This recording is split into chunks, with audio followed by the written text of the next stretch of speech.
सभी को जय मसीह की। प्रभु का धन्यवाद हो इस शाम के समय के लिए।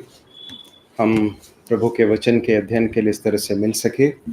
हम गलातियों की पुस्तक का अध्ययन करते आ रहे हैं, उसी भाग को हम निकालेंगे। दूसरे अध्याय में से हमने काफ़ी बातें हम देख चुके हैं। कुछ बातें जो मुझे लगी कि उन्हें थोड़ा सा और विस्तार से बताना चाहिए, उन्हें बताकर हम आगे बढ़ेंगे। दूसरे अध्याय के 7 से लेकर 10 पद तक हम पढ़ेंगे। पहले हम पढ़ेंगे गलातियों की पुस्तक, उसका दूसरा अध्याय 7 से लेकर 10 तक। कृपया उसे पढ़ लें। परंतु इसके विपरीत जब उन्होंने देखा कि जैसा खतना किए हुए लोगों के लिए सुसमाचार का काम पतरस को सौंपा गया, वैसा ही खतना रहित उनके लिए मुझे सुसमाचार सुनाना सौंपा गया, क्योंकि जिसने पतरस से खतना किए हुए से रिठाई का कार्य बड़े प्रभाव सहित करवाया, उसी ने मुझसे भी अन्य जातियों में प्रभावशाली कार्य करवाया।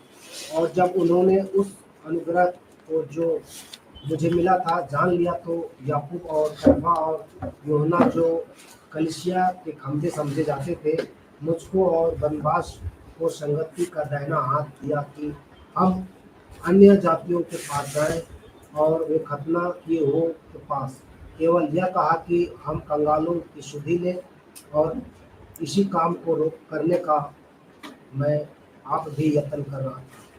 प्रभु अपने वचन के पढ़े जाने पर आशीष दे। हमने जो बातें देख ली हैं उसे मैं दोहराना नहीं चाहता, परंतु फिर भी जस्ट आपके थोड़ा सा समराइज करने के लिए हमने देखा था इस भाग के विषय में कि सुसमाचार एक है, परंतु सेवा के भिन्न भिन्न क्षेत्र हैं। प्रभु ने पतरस को किसी और एक समुदाय के लिए सुसमाचार, इसका अर्थ ये नहीं कि सुसमाचार जो है सिर्फ एक विशेष समुदाय को ही सुनाना है, परंतु प्रभु ने अलग अलग बुलाहट दी है इस बात को। यहाँ पर प्रेरित पौलुस बताता है। तो हमने इस सच्चाई को देखा था। सुसमाचार एक है, परंतु सेवा के तरीके भिन्न हैं। सेवा के वरदान अलग अलग हैं। सेवा किसी की योग्यता के आधार पर नहीं, परंतु परमेश्वर के अनुग्रह से दिया जाता है, और परमेश्वर है जो प्रभावशाली सेवा करवाता है। हम इस बात को देखते हैं कि 8वें पद के अंत में हम पढ़ते हैं, जिसने पतरस से खतना किए हुओं में प्रेरिताई का कार्य बड़े प्रभाव सहित करवाया, उसी ने मुझसे भी अन्य जातियों में प्रभावशाली कार्य करवाया। तो एक बहुत महत्वपूर्ण सिद्धांत है जो हमें सीखने को मिलता है। पिछली बार हमने उसे देखा था कि किसी भी व्यक्ति के द्वारा परमेश्वर जब कुछ कार्य करता है, जब परमेश्वर के राज्य के लिए कुछ कार्य होता है, तो हमें इस बात को याद रखने की जरूरत है कि उसके पीछे कार्य करने वाला प्रभु है, प्रभु की सामर्थ है। उस बात को, उस सच्चाई को, उस व्यक्ति को भी याद रखना है, और दूसरे लोगों को, अन्य विश्वासियों को भी याद रखना है। अब इसके बाद उन्होंने 9वें पद में हम पढ़ते हैं, जब उन्होंने उस अनुग्रह को जो मुझे मिला था जान लिया करके लिखा है। उसके बाद 7वें पद के पहले भाग में पढ़ते, परंतु इसके विपरीत जब उन्होंने देखा, तो यहाँ पर 2 शब्द हैं, उन्होंने देखा और आगे जाकर लिखा उन्होंने जान लिया करके हम पढ़ते हैं। तो एक बड़ी सच्चाई है जो यहाँ पर हमें सीखने को मिलती है, वो यह है कि कलीसिया में प्रभु ने यदि किसी व्यक्ति को कोई विशेष बुलाहट दी है, ध्यान से सुन रहे मेरी बात को, कलीसिया में परमेश्वर ने किसी भाई को कोई विशेष बुलाहट दी है, तो परमेश्वर इस बात को सुनिश्चित करते हैं कि कलीसिया के ऊपर ये सच्चाई प्रकट हो। आप समझ रहे हैं इस बात को? कलीसिया इस बात को समझ पाती है, देख पाती है, अन्य विश्वासी इस बात को जान पाते हैं।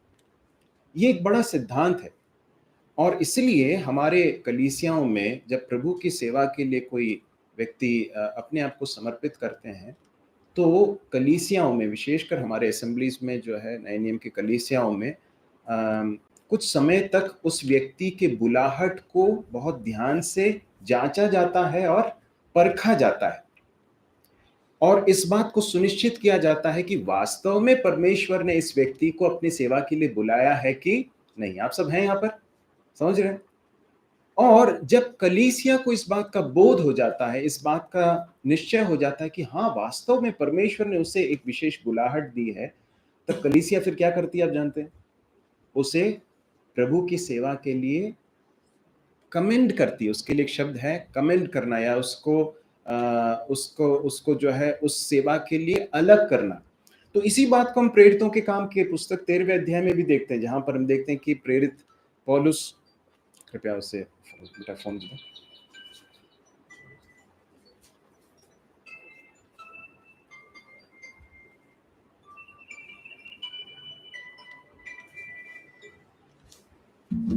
तो यहां पर हम देखते हैं कि एक बड़ी सच्चाई है जिसे हम सभी को याद रखने की जरूरत है। परमेश्वर की सेवकाई, प्रभु की सेवकाई फुल टाइम मिनिस्ट्री ही नहीं, परंतु कलीसिया में कोई भी सेवा के लिए यदि किसी को एक विशेष बुलाहट परमेश्वर ने दी है, तो ये बुलाहट जो है इसे कलीसिया पहचानती है, पहचानने लगती है। कुछ समय के बाद लोगों को समझ में आने लगता है कि हाँ, वास्तव में इस व्यक्ति को परमेश्वर ने एक विशेष बुलाहट दी है, और कलीसिया उसको रिकॉग्नाइज करती है। तो यहाँ पर हम देखते हैं जिस तरह से हमने प्रेरितों के काम 13वें अध्याय में भी देखा था कि परमेश्वर के आत्मा, पवित्र आत्मा के अगुवाई के द्वारा प्रेरित पौलुस को और बरनबास को एक विशेष सेवा के लिए क्या किया जाता है? अलग किया जाता है ना? तब उस समय पर ये बात स्पष्ट समझ में आती है कि कलीसिया को भी इस बात का बोध हुआ। तो ये एक बड़ी सच्चाई है जिसे हमें याद रखने की जरूरत है। वहां पर पौलुस कहता है 7वें पद में, परंतु इसके विपरीत जब उन्होंने देखा कि जैसा खतना किए हुए लोगों के लिए सुसमाचार का काम पतरस को सौंपा गया, वैसा ही खतना रहितों के लिए मुझे सुसमाचार सुनाना सौंपा गया है। तो परमेश्वर अपनी सेवकाई में अलग अलग बुलाहट देते हुए लोगों को विशेष सेवा करने के लिए क्या करते हैं? सौंपते हैं। इट इज, अंग्रेजी में लिखा है एंट्रस्ट करना या फिर कमिट करना, है ना? कैसा अंग्रेजी में कैसा लिखा पढ़ेंगे? इंटरेस्ट, है ना? इंटरेस्ट का मतलब आप समझते हैं? विश्वास योग्य होकर, जानकर दे देना, ये है उसका अर्थ, इंटरेस्ट करने का अर्थ। तो मुझे सौंपा गया है, इस बात का बोध किसको हुआ? वहां पर जो अन्य प्रेरित थे उनको इस बात का बोध हुआ कि जिस तरह से परमेश्वर ने पतरस को एक विशेष बुलाहट दी है, वैसे मुझे भी ये बुलाहट दी। तो ये प्रेरिताई का कार्य जो है मेरे द्वारा और पतरस के द्वारा प्रभु ने सामर्थ के साथ कराया, इस बात को प्रेरित पौलुस बताता है। फिर इसी भाग को आगे हम जब पढ़ते हैं तो 8वें पद में वो कहता है, 9वें पद में, जब उन्होंने उस अनुग्रह को जो मुझे मिला था जान लिया। तो बुलाहट, जब एक व्यक्ति के बारे में परमेश्वर की एक विशेष बुलाहट होती है, तो उस बुलाहट को न सिर्फ वो व्यक्ति पहचानता है, परंतु कलीसिया भी उस बात को पहचानती है। कैसे पहचानती है? कैसे पहचान पाती है? क्या लिखा है यहां पर? जो लिखा है वहां पर उससे समझ सकते हैं। क्या लिखा है? उन्होंने उस अनुग्रह को जो मुझे मिला था जान लिया। तो मेरे प्रिय भाई और बहनों, हम कलीसिया में जो अलग अलग तरह की सेवाएं देखते हैं, उन सेवाओं के लिए जो विशेष बुलाहट प्रभु देता है, उस बुलाहट के लिए प्रभु क्या देता मालूम है? क्या देता है? अनुग्रह, ग्रेस। ये बहुत महत्वपूर्ण है। बिना परमेश्वर के अनुग्रह के कलीसिया में सेवा नहीं की जा सकती। इसलिए बहुत ही जरूरी है कि परमेश्वर के अनुग्रह को प्राप्त करके हर कार्य को कलीसिया में किया जाए। और जब एक व्यक्ति के ऊपर परमेश्वर का अनुग्रह है, इस बात को जब कलीसिया समझती है, तो क्या होता है? आगे लिखा है, हम पढ़ें उसे, 9वें पद को पूरा पढ़ें। और जब उन्होंने उस अनुग्रह को जो मुझे मिला था जान लिया, तो याकूब और केफा और यूहन्ना ने, जो कलीसिया के खंभे समझे जाते थे, मुझको और बरनबास को संगति का दाहिना हाथ दिया कि हम अन्य जातियों के पास जाएं और वे खतना की ओर के पास। ठीक है, तो अब इसका प्रत्युत्तर क्या हुआ? जब कलीसिया ने देखा, क्या देखा? इनको एक विशेष बुलाहट है ना? और इनको कुछ सौंपा गया है, परमेश्वर ने उन्हें एक विशेष कार्य सौंपा है, पहली बात। उसके बाद उन्होंने उस अनुग्रह को जान लिया जो प्रभु ने विशेषकर पौलुस को दिया था, तब क्या किया कलीसिया ने? क्या लिखा है? तो याकूब और कैफा और यूहन्ना ने, जो कलीसिया के खंभे समझे जाते थे, मुझको और बरनबास को संगति का दाहिना हाथ दिया कि हम अन्य जातियों के पास जाएं और वे खतना किए के पास। तो इन्होंने जब इस व्यक्ति पौलुस और बरनबास के ऊपर परमेश्वर की विशेष बुलाहट और परमेश्वर के अनुग्रह को देखा, उन्होंने क्या किया? संगति का दाहिना हाथ दिया करके लिखा है। हाँ? इसका अर्थ क्या मालूम है? इसका अर्थ यह है कि प्रेरितों के द्वारा, अन्य प्रेरितों के द्वारा पौलुस की प्रेरिताई और पौलुस जिस सुसमाचार को सुना रहा था उसके ऊपर स्वीकृति की मोहर लगाई, ये है उसका अर्थ। और दूसरी बात, उन्होंने इस बात को सबके सामने पहचाना, रिकॉग्नाइज किया कि ये हमारे साथ इस सेवा में हैं, एक हैं, they are one with us in this ministry. ये कुछ अलग अलग होकर नहीं कर रहे हैं, ये हमसे अलग नहीं है, ये कुछ अपना कुछ अलग से जो है इंडिपेंडेंटली कुछ नहीं कर रहे हैं, परंतु हम एक ही सेवा में हैं। परमेश्वर ने अलग अलग कार्य हमें सौंपे हैं, इस बात को उन्होंने रिकॉग्नाइज किया। ठीक है, आगे आगे हम पढ़ेंगे जो बातें इसके बाद लिखी हैं, पिछले अध्ययन में हम देख चुके हैं। पद 11 से लेकर 13 तक हम पढ़ेंगे, जरा जल्दी पढ़ें। और जब कैफा अंताकिया में आया तो मैंने उसके मुंह पर उसका सामना किया, क्योंकि वह दोषी ठहरा था, इसलिए कि याकूब की ओर से कितने ही लोगों ने आने से पहले वह अन्य जातियों के साथ आया करता था, परंतु जब वे आए तो खतना किए वे लोगों के डर के मारे उनसे हट गया और किनारा करने लगा। और उसके साथ शेष यहूदियों ने भी कपट किया, यहाँ तक कि बरनबास भी उनसे कपट में पड़ गया। पर जब मैंने देखा कि वे सुसमाचार की सच्चाई पर सीधी चाल नहीं चलते, तो मैंने सब के सामने कैफा से कहा कि यदि तू यहूदी होकर अन्य जातियों की नाई चलता है और यहूदियों की नाई नहीं, तो अन्य जातियों की यहूदियों की नाई चलने को क्यों कहता है?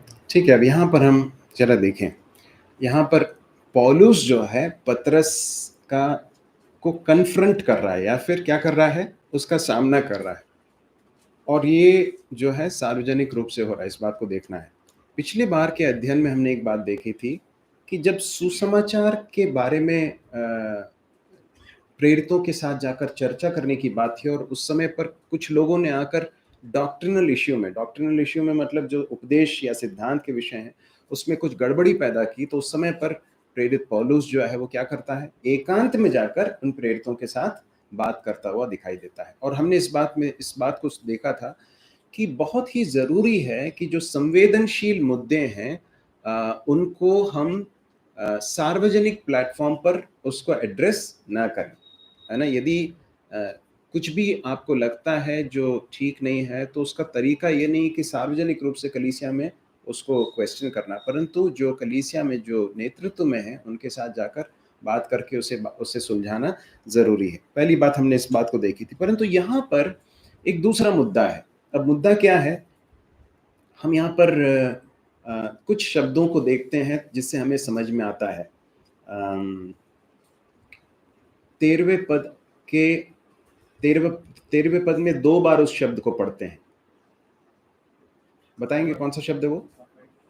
कपट है या फिर हिपोक्रेसी। आगे जाकर 14वें पद में लिखा है कि वे सुसमाचार की सच्चाई पर सीधी चाल नहीं चलते हैं। तो ये एक ऐसा मुद्दा था जो काफी गंभीर था, और इसमें एक दो व्यक्ति इन्वॉल्व थे, और ये लोग कौन थे? एक तो पतरस, दूसरा कौन है? बरनबास, और उनके कारण कुछ और लोग भी इस पूरे कपट में शामिल हो गए थे। अब समस्या क्या थी, अब जरा समझिए इस बात को। पतरस जो है वो आपको याद है कि एक समय उसने एक दर्शन देखा था, अपने प्रेरितों के काम के अध्ययन में हमने देखा था कि उसने एक दर्शन देखा कि आकाश से एक चादर जो है वो उतर रही है, उसमें अलग अलग प्रकार के जानवर हैं, और उससे कहा जाता है कि उठ, मार और खा। और पतरस कहता है कि नहीं प्रभु, मैंने तो कुछ अशुद्ध, उसमें कुछ बहुत सारे जानवर थे जो शायद यहूदियों के लिए कुछ वर्जित थे, कहता मैंने कोई अशुद्ध कुछ चीज खाई नहीं है। तो उससे प्रभु कहते हैं कि जिसे परमेश्वर ने शुद्ध ठहराया उसे तो अशुद्ध मत कह। और उसके बाद फिर वो दर्शन जो है वो वो खत्म हो जाता है। और उसके बाद फिर परमेश्वर का वचन पतरस के पास पहुंचता है कि एक व्यक्ति है जो प्रार्थना कर रहा था और उसके पास तुझे जाकर वचन सुनाना है, और वो व्यक्ति अन्य जाति है। कौन व्यक्ति था वो? कुरनेलियुस।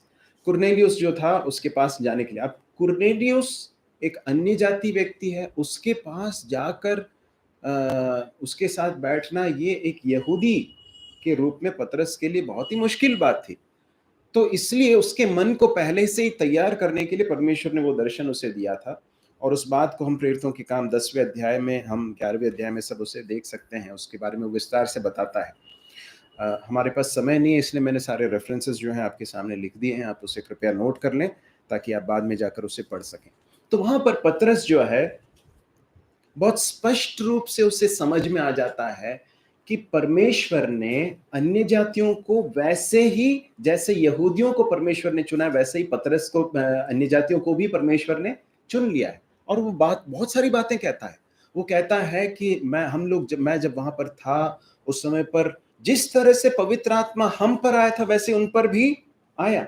तो ये सारी बातें वो कहता है। तो आप अगर उन सारे रेफरेंसेस को देखें, अभी हमारे पास समय नहीं है, तो आपको समझ में आएगा कि पतरस को इस बारे में कोई अस्पष्टता नहीं थी कि अन्य जातियों को भी परमेश्वर ने इस कलीसिया के इस कार्य में शामिल किया है। ये सिर्फ यहूदियों का एक उपक्रम नहीं है, परंतु इसमें अन्य जाति भी शामिल है। परंतु अब क्या हुआ मालूम है? या लिखा है, जब कैफा मतलब कौन है?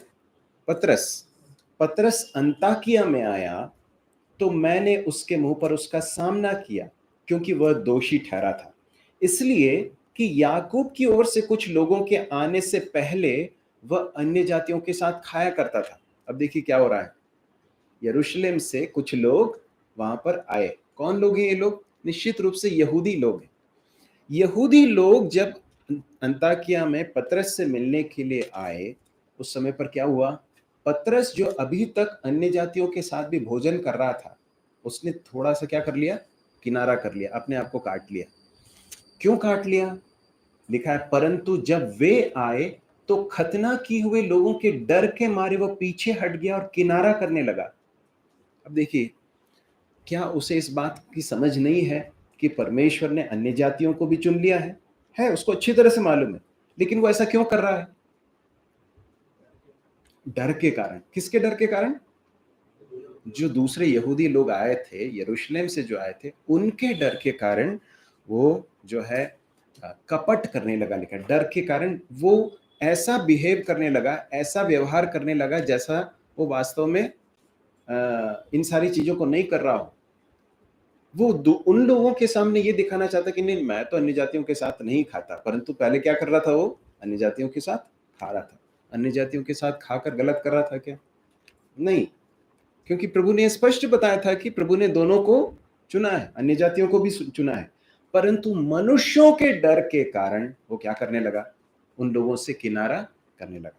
और पौलुस कहता है, मैंने उसके मुंह पर उसका सामना किया। अब ये कब हो रहा है? जब पतरस अंताकिया में पौलुस के पास आया। अब पौलुस इस बात को किससे कह रहा है? किन से कह रहा है? अभी किन से कह रहा है? कलीसिया से। कौन से, किस कलीसिया से कह रहा है?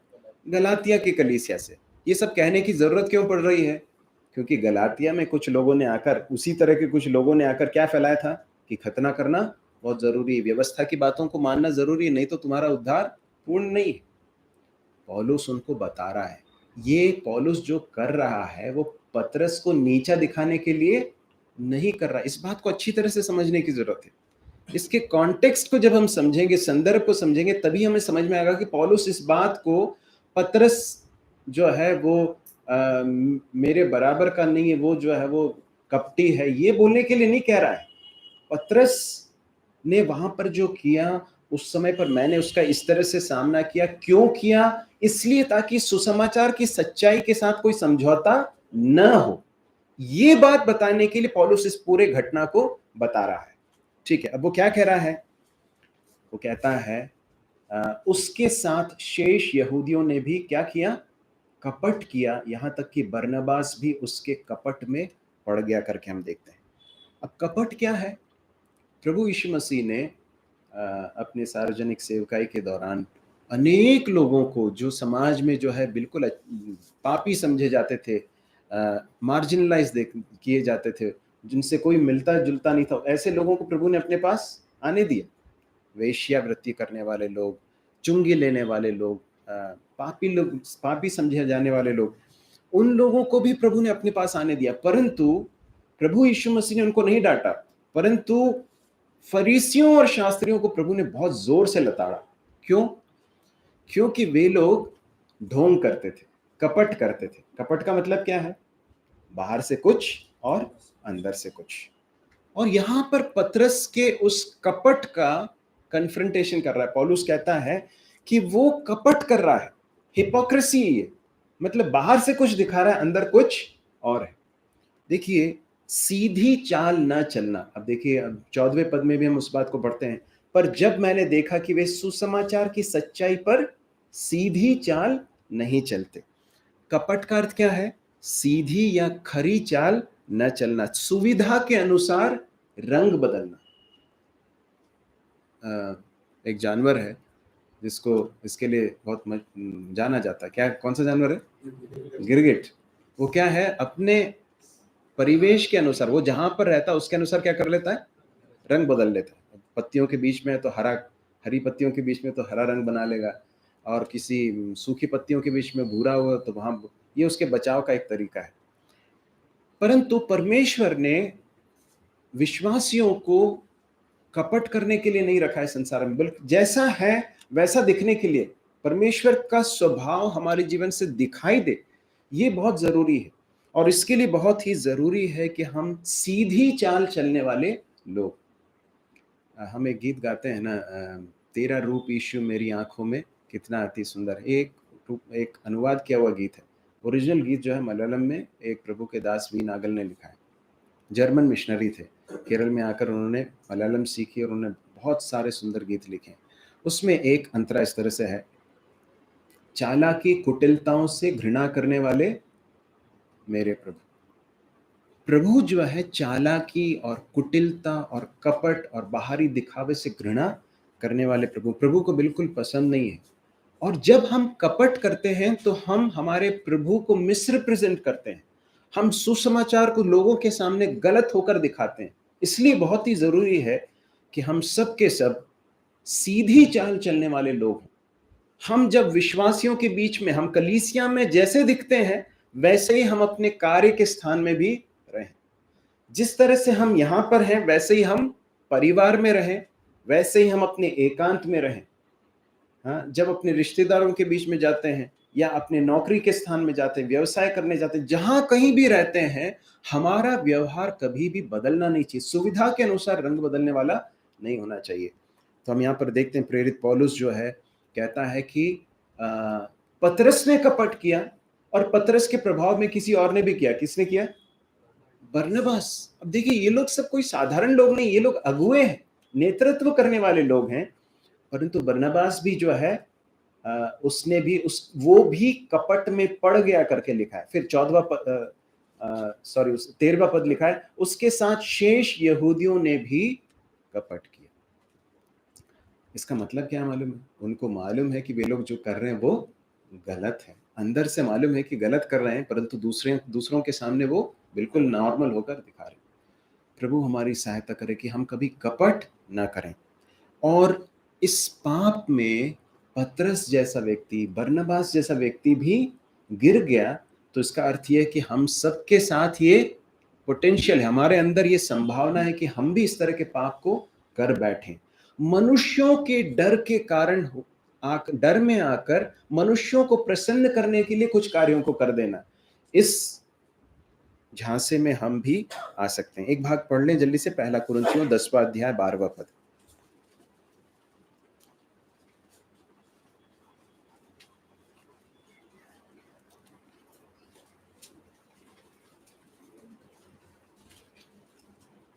पहला कुरिन्थियों 10:12। इसलिए जो समझता है कि मैं स्थिर हूँ, इसलिए जो समझता है कि मैं स्थिर हूँ, वह चौकस रहे वह चौकस रहे कि गिर ना पड़े।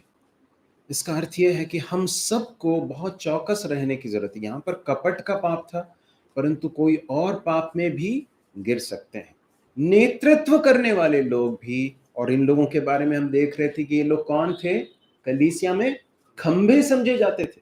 ऐसे लोग भी पाप में, इस पाप में पड़ गए करके लिखा है, कपट में पड़ गए हम पढ़ते हैं। और बरनबास उसके प्रभाव में आ गया।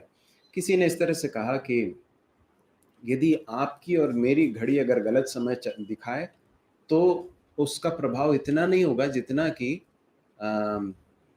शहर में जो बहुत बड़ा एक क्लॉक होता है जिसमें सब लोग अपने घड़ी को मिलाते हैं, जिससे अगर वो गलत दिखाने लगे तो फिर बहुत सारे लोगों के ऊपर उसका प्रभाव पड़ेगा। एक्चुअली ओरिजिनली ये बिग बेन के साथ, इंग्लैंड में जो है, लंदन में एक बिग बेन करके एक बहुत बड़ा एक क्लॉक है।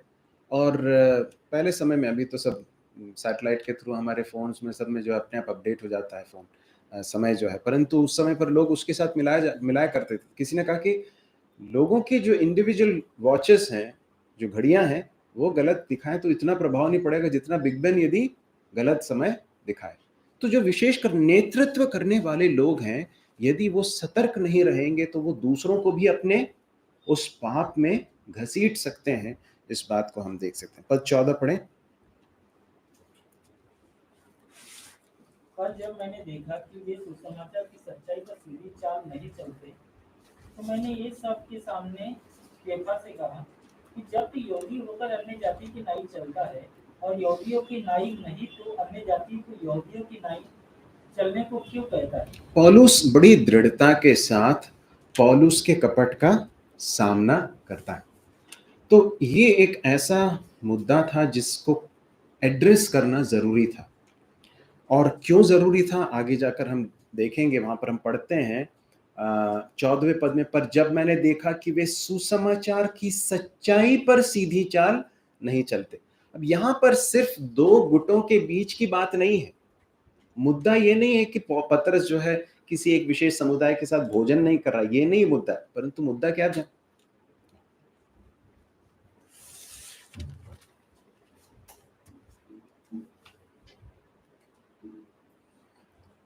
मुद्दा जो है वो यहाँ पर ये नहीं है कि पतरस किसके साथ भोजन कर रहा है, किसके साथ भोजन नहीं कर रहा है, ये नहीं है। वहां पर इश्यू ये नहीं है, परंतु इश्यू क्या है आप जानते हैं?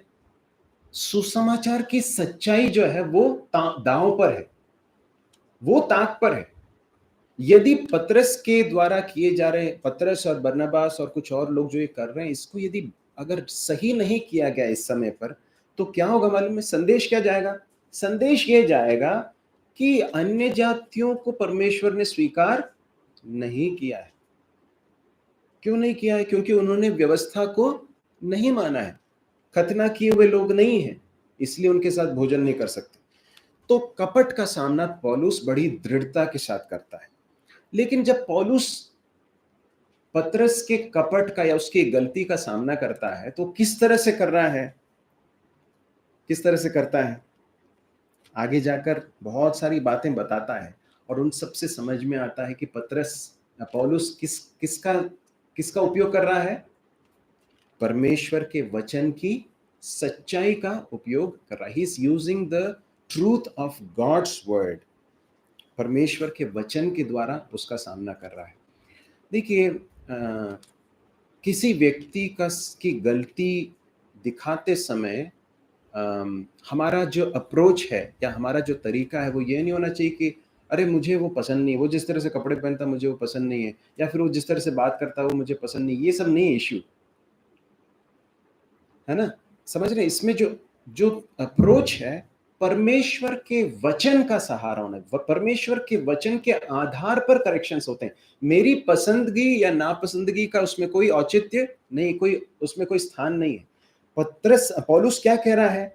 आगे जाकर कहता है, हम तो जन्म से यहूदी हैं, पापी अन्य जातियों में से नहीं, तो भी यह जानकर कि मनुष्य व्यवस्था के कामों से नहीं पर केवल यीशु मसीह पर विश्वास करने के द्वारा धर्मी ठहरता है। ये सारी जो बातें नीचे जाकर कह रहा है वो सब क्या है?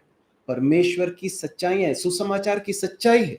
और इसलिए जब भी हम किसी गलती को या किसी पाप को कन्फ्रंट करते हैं तो उसमें जो हमारा अप्रोच होना चाहिए वो कैसा होना चाहिए? वचन की सच्चाई के साथ होना चाहिए। पतरस का का व्यवहार जो है ये संदेश भेज रहा था कि विश्वास ही पर्याप्त नहीं है, मनुष्यों का भय था जिसके कारण ये हुआ। ठीक है, तो अब हम जो है आगे जाकर देखते हैं कि पौलुस जो है इस कार्य को करता है, परंतु पौलुस जब पतरस को करेक्ट कर रहा है, बरनबास को करेक्ट कर रहा है और दूसरे लोगों को करेक्ट कर रहा है, सुधार रहा है, उनका प्रत्युत्तर कैसा है? दूसरे लोग क्या ये कह रहे हैं क्या कि अरे तुम कौन होते हो बोलने वाले, हम तो बहुत समय से यहाँ पर प्रेरित हैं, तुम्हें किसने अधिकार दिया? ऐसा कहा क्या? नहीं। जब उसने परमेश्वर के वचन की सच्चाई को लेकर उनका सामना किया, उनको सुधारा, तो उन्होंने क्या किया? उस करेक्शन को ले लिया। और ये बहुत ही जरूरी है, उन्होंने अपनी गलती को छिपाया नहीं, सही ठहराया नहीं, दूसरों पर दोष नहीं दिया, स्वयं के वरिष्ठ होने का दावा किया, ऐसा कुछ नहीं देखते हैं, परंतु वो अपनी गलती को मानते हुए हम देख सकते हैं। आगे हम 15 से लेकर 18 तक पढ़ें। जो भी पढ़ रहे हैं कृपया माइक लेकर पढ़ें ताकि सब लोग सुन सकें। 15 से लेकर 18।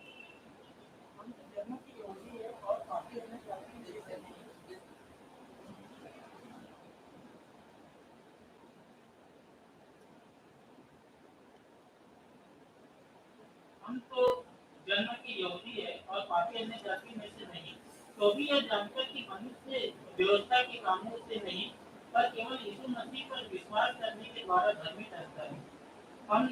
हमने आप भी मसीह यीशु पर विश्वास किया कि हम व्यवस्था के कामों से नहीं पर मसीह पर विश्वास करने से धर्मी ठहरे, इसलिए कि व्यवस्था के कामों से कोई भी प्राणी धर्मी नहीं ठहरेगा। हम तो मसीह में धर्मी ठहरना चाहते हैं। यदि आप ही पापी निकले तो क्या मसीह पाप का सेवक है? कदापि नहीं, क्योंकि जो कुछ मैंने गिरा है, गिरा दिया, यदि किसी को गिर बनाता हूँ तो अपने आप को अपराधी ठहरता हूँ। देखिए, सार में यहाँ पर बहुत सारी बातें प्रेरित पौलुस बता रहा है। वो ये बताना ये चाहता है, इसमें जो इसका सारांश है वो यह है कि मनुष्य जो है व्यवस्था के कामों से धर्मी नहीं ठहर सकता है। यदि मनुष्य व्यवस्था के कामों से धर्मी नहीं ठहर सकता है, यदि ऐसा ठहर सकता था तो फिर प्रभु यीशु मसीह को क्रूस पर चढ़ने की कोई आवश्यकता नहीं थी। अब सोचकर देखिए, ये लोग यहूदी लोग क्या कह रहे हैं कि तुम्हें जो है, जो अन्य जाति से जो आ रहे हैं विश्वास में, उनको क्या करना पड़ेगा? यहूदी व्यवस्था के अनुसार, यहूदियों को जो व्यवस्था दी गई उसके अनुसार कुछ विधियों का भी पालन करना पड़ेगा। जब वो लोग इस बात को सिखा रहे हैं तो उसका इम्प्लीकेशन क्या है, उसका जो प्रभाव क्या है? वो क्या सिखा रहे हैं? अंततः ये सिखा रहे हैं कि प्रभु यीशु मसीह की मृत्यु से पूरा काम नहीं हुआ। प्रभु यीशु मसीह की मृत्यु जो है सफिशिएंट नहीं है, पर्याप्त नहीं है, उसके साथ तुमको भी कुछ करना पड़ेगा। यदि नहीं करोगे तो तुम्हारा उद्धार पूर्ण नहीं। ये प्रभु के द्वारा किए गए बलिदान का अपमान है।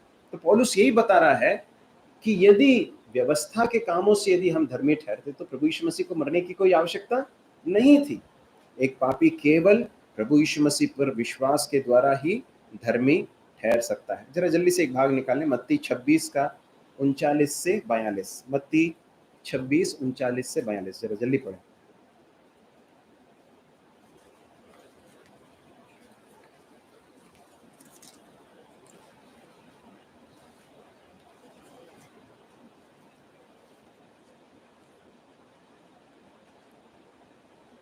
फिर वह थोड़ा और आगे बढ़कर मुंह के बल गिरा और यह प्रार्थना करने लगा, हे मेरे पिता, यदि हो सके तो यह कटोरा मुझसे टल जाए, तो फिर मैं चाहता हूँ वैसा नहीं, परंतु जैसा तू चाहता है वैसा ही हो। फिर जेलों के पास आकर मैं सोते पाया तो पतरस से कहा, क्या तुम मेरे साथ एक घड़ी भी न कर सके? जागते रहो और प्रार्थना करते रहो कि तुम परीक्षा में न पड़ो। आत्मा तो तैयार है परंतु शरीर दुर्बल है। फिर उसने दूसरी बार जाकर यह प्रार्थना की, हे मेरे पिता, यदि यह मेरे प्रिय बिना नहीं रह सकता तो तेरी इच्छा पूरी हो। मेरे प्रिय भाइयों और बहनों, प्रभु यीशु मसीह को हम इस समय गतसमने के बाग में देखते हैं और वो जो है पिता से प्रार्थना कर रहे हैं। क्या प्रार्थना करते हैं? लिखा है, हे मेरे पिता, यदि हो सके तो ये कटोरा मुझसे टल जाए, तो भी जैसा मैं चाहता हूं वैसा नहीं, परंतु जैसा तू चाहता है वैसा ही हो। आगे जाकर फिर दूसरी बार कहता है, हे मेरे पिता, यदि ये मेरे पिए बिना नहीं हट सकता है तो तेरी इच्छा पूरी हो। परमेश्वर के क्रोध का जो कटोरा है वो इतना भयानक था कि प्रभु यीशु मसीह उसको फेस कर नहीं पा रहे थे। आप सोच कर देखें, हमारे पाप का दंड इतना भयानक था कि प्रभु यीशु मसीह वहां पिता से कह रहे, प्रभु क्या कोई और रास्ता है क्या? परंतु प्रभु जानते हैं और प्रभु कहते हैं कि मैं अपने पिता तेरी इच्छा के लिए अपने आप को सौंपता हूं।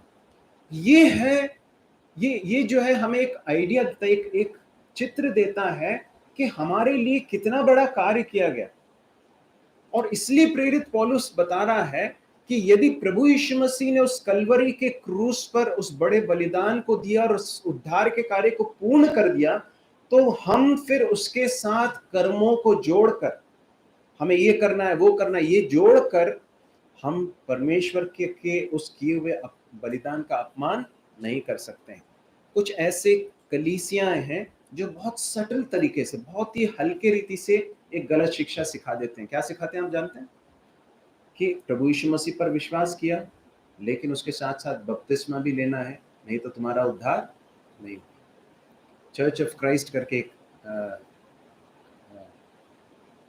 एक कलीसिया है ना, एक डिनोमिनेशन।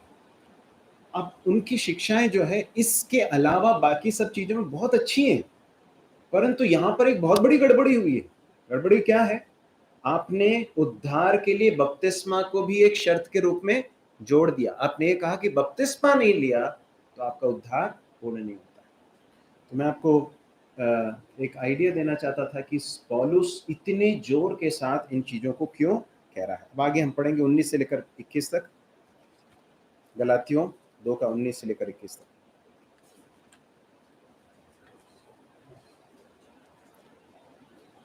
जल्दी पढ़ें। मैं तो व्यवस्था के द्वारा व्यवस्था के लिए मर गया कि परमेश्वर के लिए जाऊं। मैं मसीह के साथ क्रूस पर चढ़ाया गया हूं और अब भी जीवित न रहा पर मसीह मुझ में जीवित है। और मैं शरीर में अब तो जीवित हूँ तो केवल उस विश्वास से जीवित हूँ जो परमेश्वर के पुत्र पर है, जिसने मुझसे प्रेम किया और मेरे लिए अपने आप को दे दिया। मैं परमेश्वर के अनुग्रह को व्यर्थ नहीं ठहराता, क्योंकि यदि व्यवस्था के द्वारा धार्मिकता होती तो मसीह का मरना व्यर्थ होता। पौलुस अब यहाँ पर बताता है, क्या कहता है? मैं तो व्यवस्था के द्वारा व्यवस्था के लिए मर गया करके लिखा। अब देखिए, व्यवस्था नहीं मरी है। व्यवस्था क्या है बताइए? व्यवस्था क्या चीज है एक्चुअली? व्यवस्था क्या है? नियम है। किसके द्वारा दिए गए नियम है? मूसा के द्वारा? हाँ, परमेश्वर के द्वारा दिए गए नियम है।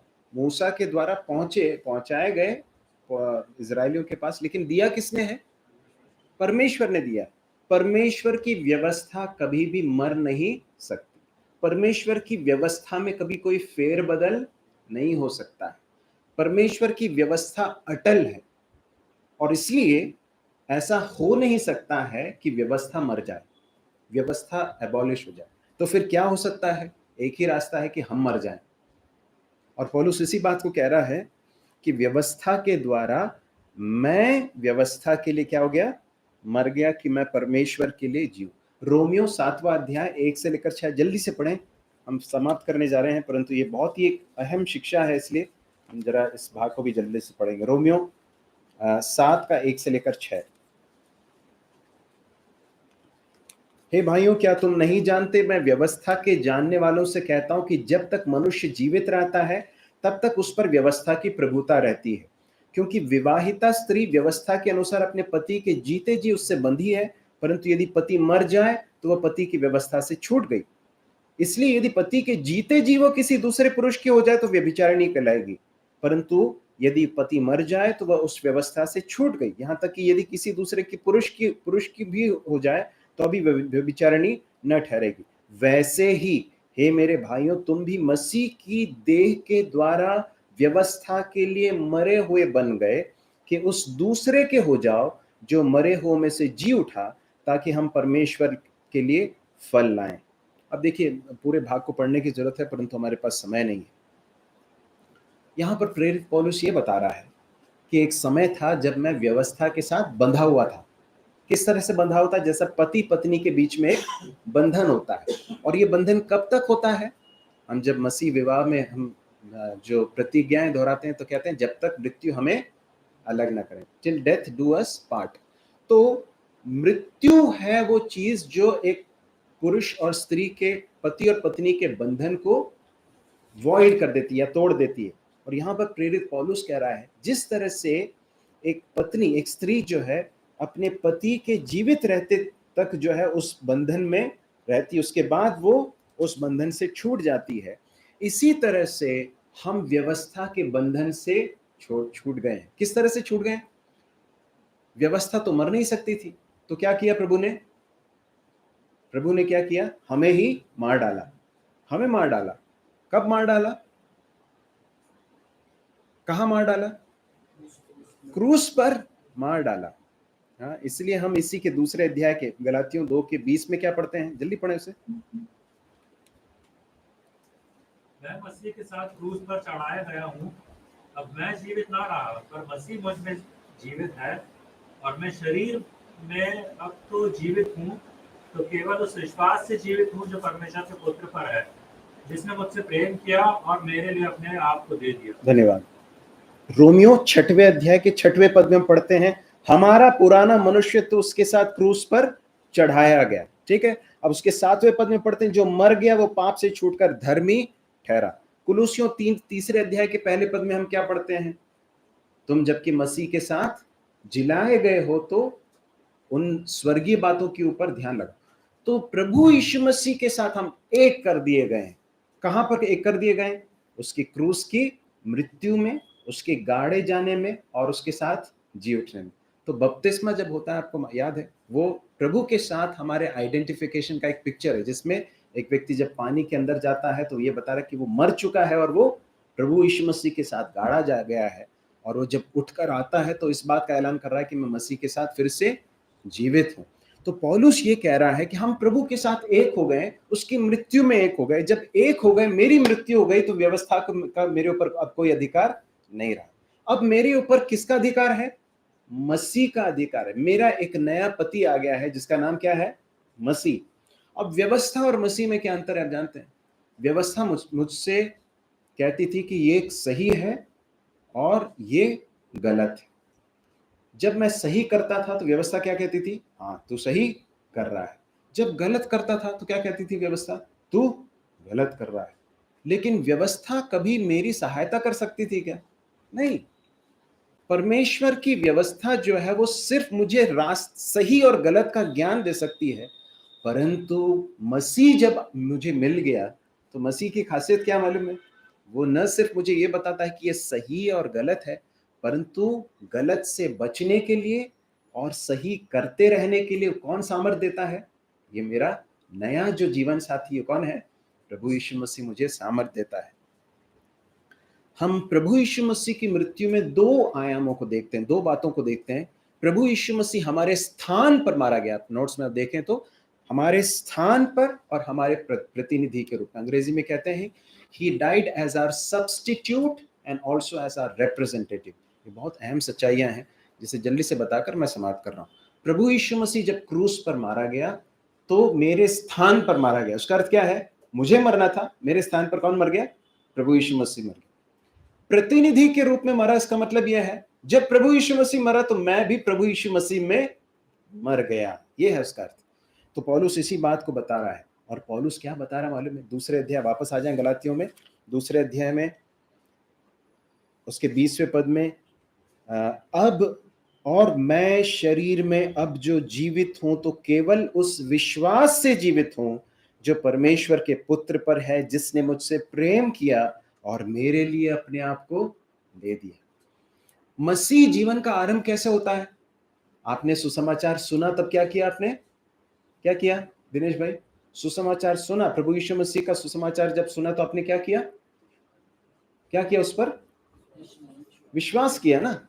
विश्वास के द्वारा हमारा मसीह जीवन क्या होता है? आरंभ होता है। और विश्वास से ही इस मसीह जीवन को जिया जा सकता है। और इसलिए एक बड़ी सच्चाई, प्रभु ने कभी चाहा तो हम इसे विस्तार से देखेंगे। पाप के साथ के हमारे संघर्ष में हमेशा हमें याद रखना है, मैं तो मर गया, I have died with Christ. जब पाप का प्रलोभन आता है तो मुझे यह कहना है, मैं तो मर चुका हूं। किसके साथ मर चुका हूं? प्रभु यीशु मसीह के साथ मर चुका हूं। अब मैं नहीं जीवित रहा, परंतु मसीह मुझ में जीवित है। इसी बात को पौलुस यहां बता रहा है, अब मैं पर मसीह मुझ में जीवित है। मैं शरीर में अब जो जीवित हूं तो केवल उस विश्वास से जीवित हूं। तो मसीह जीवन विश्वास से ही जिया जा सकता है। दिस इज जस्ट जिस तरह से हमने प्रभु यीशु मसीह पर विश्वास किया। अब देखिए, जब आपको सुसमाचार सुनाया गया, आपने क्रूस पर प्रभु यीशु मसीह को लटके हुए देखा क्या? अपनी आंखों से, शारीरिक आंखों से देखा क्या? नहीं देखा। फिर कौन सी आंखों से देखा?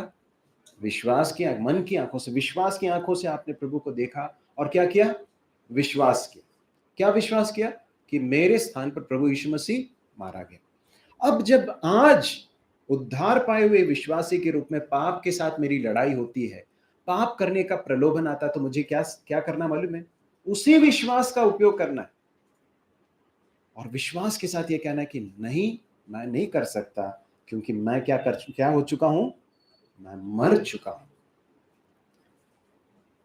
आगे जाकर वो कहता है 21वां पद, मैं परमेश्वर के अनुग्रह को व्यर्थ नहीं ठहराता, क्योंकि यदि व्यवस्था के द्वारा धार्मिकता होती तो मसीह का मरना व्यर्थ होता। अनुग्रह को व्यर्थ ठहराने का अर्थ क्या है? मसीह पर विश्वास के साथ कर्मों को भी जोड़ देना। अनुग्रह हमारी सहायता नहीं करती, वही सब कुछ करती है। ये बड़ी सच्चाई है। अनुग्रह, परमेश्वर का अनुग्रह जो है हमें सिर्फ मदद नहीं करता। भाई बंजी ने एक बात बताई थी,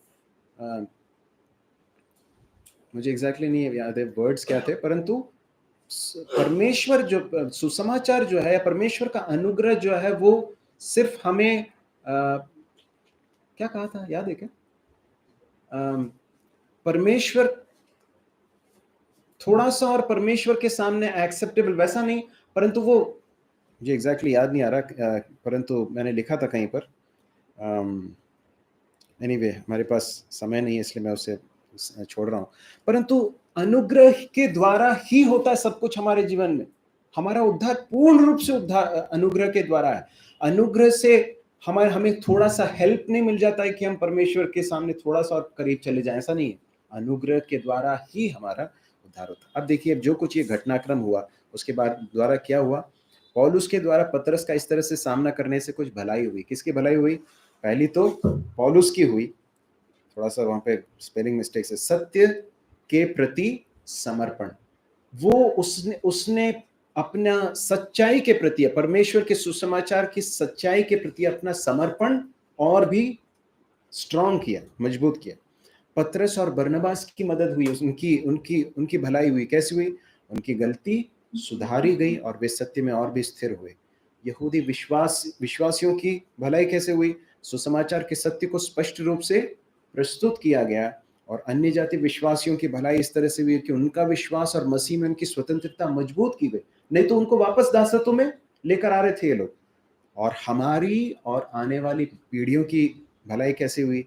यह सत्य हमारे लिए सत्य के रूप में, अकाट्य सत्य के रूप में स्थापित करके दे दिया गया परमेश्वर के वचन में। प्रभु हमारी सहायता करे कि हम इस वचन के द्वारा हम अपने जीवनों को देखें। बहुत सारी बातें देखी हैं, हो सकता है बहुत सारी चीज़ें हमारे सैद्धांतिक, है ना, वचन की सच्चाइयों को हमें और मजबूत करने के लिए हमारी मदद करें, लेकिन कुछ चीज़ें हैं जो हमारे व्यावहारिक जीवन के साथ जुड़ी हुई भी हैं। मैं आपसे आग्रह करना चाहता हूँ। मैं जब भी नोट्स बनाता हूँ, जब कोई भाई संदेश देते हैं, मैं अक्सर ऐसा करता हूँ कि मैं जो नोट्स बना रहा हूँ तो करता ही हूँ, परंतु यदि मेरे जीवन में किसी क्षेत्र में मुझे कुछ करना है तो मैं उसे लिख कर उसके आसपास जो है एक ब्लॉग बना देता हूँ, ताकि मुझे उस पर कार्य करने के लिए और मैं उस पर परिश्रम कर सकूँ। तो मैं निश्चित रूप से विश्वास करता हूँ कि आपके जीवन में कोई ना कोई क्षेत्र प्रभु ने आज दिखाया होगा जिसके ऊपर आपको वर्क करने की ज़रूरत है, प्रभु के अनुग्रह की ज़रूरत है। मैं आपसे आग्रह करना चाहता हूँ, उसको ऐसे ही छोड़ ना दें, परमेश्वर के अनुग्रह को व्यर्थ न ठहराएं। प्रभु हमारी सहायता करें।